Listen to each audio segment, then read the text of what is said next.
Salut les amis, j'espère que vous allez bien. Comme promis, une nouvelle vidéo aujourd'hui pour parler de 5 conseils qui pour moi sont vraiment à ne pas prendre à la légère. Numéro 1. Et confiance en soi. Beaucoup de personnes pensent que la confiance en soi, c'est quelque chose de négatif, surtout en tant que chrétien. Beaucoup de chrétiens me disent, oui, mais tu sais, c'est Dieu qui fait tout, moi je suis là, je fais rien. Les gars. Non, Dieu il est là avec nous. Ok, il n'y a pas de souci, il y a un créateur, quelque chose. Il y a une force qui nous guide. Mais à un moment quand même, prends tes responsabilités. Si te place ici, te donne des opportunités, te donne le libre arbitre, te donne le choix. Toi aussi, vas-y, te donne des bénédictions, vas-y. J'ai l'impression que certains, ils ont ça comme vraiment un réflexe d'oisiveté. Oh, mais vu que Dieu permet, moi je ferai rien. Mais les gars, à un moment, il faut agir. Hein. J'ai aucun exemple biblique où le mec il est resté là. Il a rien fait. Il n'a pas évolué dans sa relation, il n'a pas évolué dans ses capacités, il n'a pas évolué dans ses compétences parce que c'est un don gratuit que d'avoir tout cela et il a réussi. Je vous donne un exemple tout bête, l'exemple de la parabole des dons et des talents. Donc là, on a un maître qui donne des talents à ses serviteurs. Et qu'est-ce qu'il leur dit? Je m'en vais et je reviens. Celui qui en a 5, les gars, il travaille, il en fait 5 de plus. Celui qui en a 2, je crois, il travaille, il en fait 2 de plus. Mais celui qui en a un seul, qu'est-ce qu'il fait? Rien. Le mec, il dit qu'il a peur. D'accord, imaginons ceux qui voient un peu Dieu, le créateur, comme quelqu'un de méchant. Il a peur. Il dit, c'est un maître qui moissonne là où tu n'as pas semé. En mode, toi, tu bosses pas, mais tu veux mes bénéfices. Ok. Qu'est-ce qu'il fait? Il cache l'argent. Il cache l'argent. Et quand il revient, il redonne exactement ce qu'il a donné. Vous voyez que son erreur a été celle-ci. Et on va prendre ce qu'il avait et on va donner à un autre plus mérite. Vous savez, il y a deux visions par rapport à cette parabole. La première, c'est de se dire, oh, Dieu il est injuste. Il donne déjà pas beaucoup à celui-là, mais au final, il va encore prendre le peu qu'il a et donner à celui qui a déjà. On pourrait se dire, ok, cette phrase, la Bible, livre inspiré, et pourtant, ce genre de choses, un peu bizarre. Et je vous propose une deuxième lecture. Chacun, d'accord, a un point de départ. Peut-être pas tous au même niveau. Ok, il y a une inégalité qui existe. Est-ce que tu vas commencer à te dire, vu que celui-là a eu plus que moi, je ne fais rien? C'est la première question à te poser. Est-ce que tu fais quelque chose ou pas? Sinon, c'est fini. Si tu fais rien, tu vas finir comme tous les autres. Tu ne vas pas évoluer. Maintenant, si tu ne restes pas sur les fausses excuses, c'est une réalité, mais pas une excuse. Une réalité, c'est un fait qu'on ne peut pas changer. Mais une excuse, c'est la raison valable pour vous. C'est le seul truc que tu diras, ah, mais je ne pouvais pas parce... Voilà.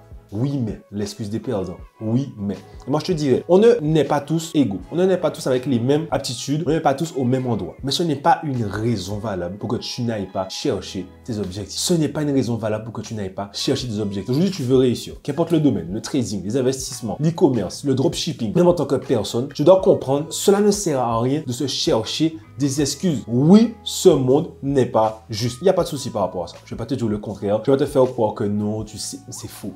Le monde n'est pas juste. Maintenant, qu'est-ce que tu fais pour que toi, ta vie soit différente? Et je ne suis pas en mode, ah, c'est moi qui fais tout, il n'y a rien qui, etc. Il y a des lois à respecter, il y a des choses à respecter. Tu dois apprendre à les connaître, à les découvrir, à voir ce qu'il y a derrière. Mais est-ce que cela va être l'excuse pour laquelle tu ne réussiras pas? C'est vraiment le point que j'ai envie que tu réfléchisses aujourd'hui. Est-ce que je ne vais pas réussir parce que je ne suis pas né, parce que je n'ai pas eu ce que j'aurais aimé avoir?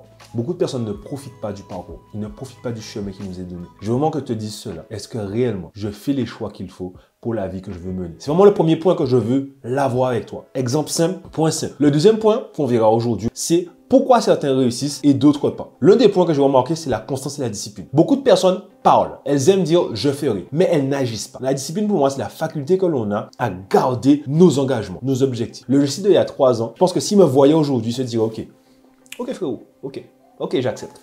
Ok, t'as fait des erreurs, mais c'est pas grave. T'as fait des erreurs, mais t'as fait. Je sais pas si vous comprenez. T'as fait des erreurs, mais tu as fait. Est-ce qu'on a atteint tous les objectifs? Non. Il me dira félicitations pour ta deuxième fille. Parce que c'était l'un de mes objectifs. Il me dira félicitations parce que tu as pu rentrer en Guadeloupe. Il me dira aussi félicitations parce que tu es reparti de la Guadeloupe. Et vous savez pourquoi? Pas parce que j'ai quitté mon île, juste parce que j'ai suivi ce que j'avais en tête. L'objectif principal. L'objectif principal a été d'être libre, de pouvoir suivre notre besoin du moment. Et ce besoin du moment, cet appel que j'ai reçu était de pouvoir partir. Peut-être pendant 2 ans, pendant 3 ans, mais de partir. Et je l'ai fait de nouveau. Vous savez pourquoi? Parce que pendant ma progression, je me suis rendu compte d'une chose. Je ne suis pas emprisonné. Ni un endroit, ni un environnement, etc. Je travaille en famille, ça c'est sûr et certain. Je ne me déplace jamais sans ma femme, mes filles, mon chien. Mais réellement, dehors de ça, j'aime beaucoup mes parents, j'aime beaucoup mes frères et sœurs, j'aime beaucoup mes oncles, mes tantes, toutes les personnes que je connais. Mais pourtant, j'ai un objectif de vie et j'y vais derrière. Et beaucoup de personnes n'ont pas cette discipline, pas juste de la motivation à se dire tous les matins, bon, c'est bon, je suis chaud, etc., je suis bouillant. Mais cette discipline à se dire, si je devais parler à mon moi d'il y a 3 ans, d'il y a 2 ans, d'il y a même 2 semaines, est-ce que réellement je pourrais me regarder en face et me dire, t'inquiète pas, je garde le cap. T'inquiète pas, même si c'est difficile, même si les choses ne vont pas comme je veux, je garde le cap. Est-ce que réellement toi, si tu parlais à ton toi du passé, tu serais capable de te regarder droit dans les yeux et lui dire t'inquiète pas, on ne s'est pas menti. C'est vraiment le deuxième point que je voulais que tu réfléchisses aujourd'hui. Est-ce que tu t'es menti à toi-même lorsque tu as débuté ce parcours? Et le troisième point, c'est réellement de profiter de l'aventure. Oui, ce n'est pas facile. Oui, il y a des choses compliquées. Oui, je sais, c'est pas évident. Il y a des fois, tu auras des partenaires d'affaires qui vont te trahir. Tu auras des partenaires d'affaires qui ne vont pas forcément aller dans le sens que tu veux. Tu auras des opportunités qui ne sont pas des vraies opportunités. Tu auras des arnaques. Tu auras des moments de joie. Tu auras des moments de pleurs. Tu auras des moments de crainte. Tu auras des moments où tu vas exploser. Mais tu auras des moments. Et trop souvent, on néglige ces moments. Ces moments où réellement on passe le cap. Ces moments où réellement on devient meilleur tous les jours. Et je vois trop de personnes me dire, mais Jessie, tu sais, j'ai débuté mon projet, mais je suis pas encore rentable. Jessie, j'ai commencé le trading il y a 2 mois, mais je suis pas encore millionnaire. Mais mon ami, tu veux faire quoi? Est-ce que tu veux exploser en trading ou est-ce que tu veux juste gagner de l'argent? Et des fois, on me dit, mais je ne vois pas la différence. Pour moi, l'argent, c'est une récompense pour un service rendu. C'est-à-dire que si je suis un bon trader, je fais fructifier mon capital, j'aurai forcément des gains. Mais beaucoup de personnes s'attardent à la finalité. Pour l'argent, c'est la finalité. L'argent, c'est juste une récompense pour un service rendu. Si ta finalité, c'est l'argent, c'est normal que tu ne réussis pas. Tu ne profites pas du parcours. Tu ne profites pas de la progression. Tous les entrepreneurs, tous les traders, tous les commerçants, toutes les personnes qui ont des business physiques que j'ai rencontrés profitaient du moment présent, profitaient du parcours. Elles savaient où est-ce qu'elles voulaient aller. Elles étaient contentes de pouvoir faire des bénéfices. Il n'y a pas de souci. Mais elles profitaient du moment présent. Elles profitaient du parcours. Et ça va être mon troisième conseil pour toi aujourd'hui. Si là, tu te lèves tous les matins dans ce projet qui ne te plaît pas et que tu ne profites pas, je pense que tu as quitté ton travail pour rien. Parce qu'au final, tu te retrouves dans le même système.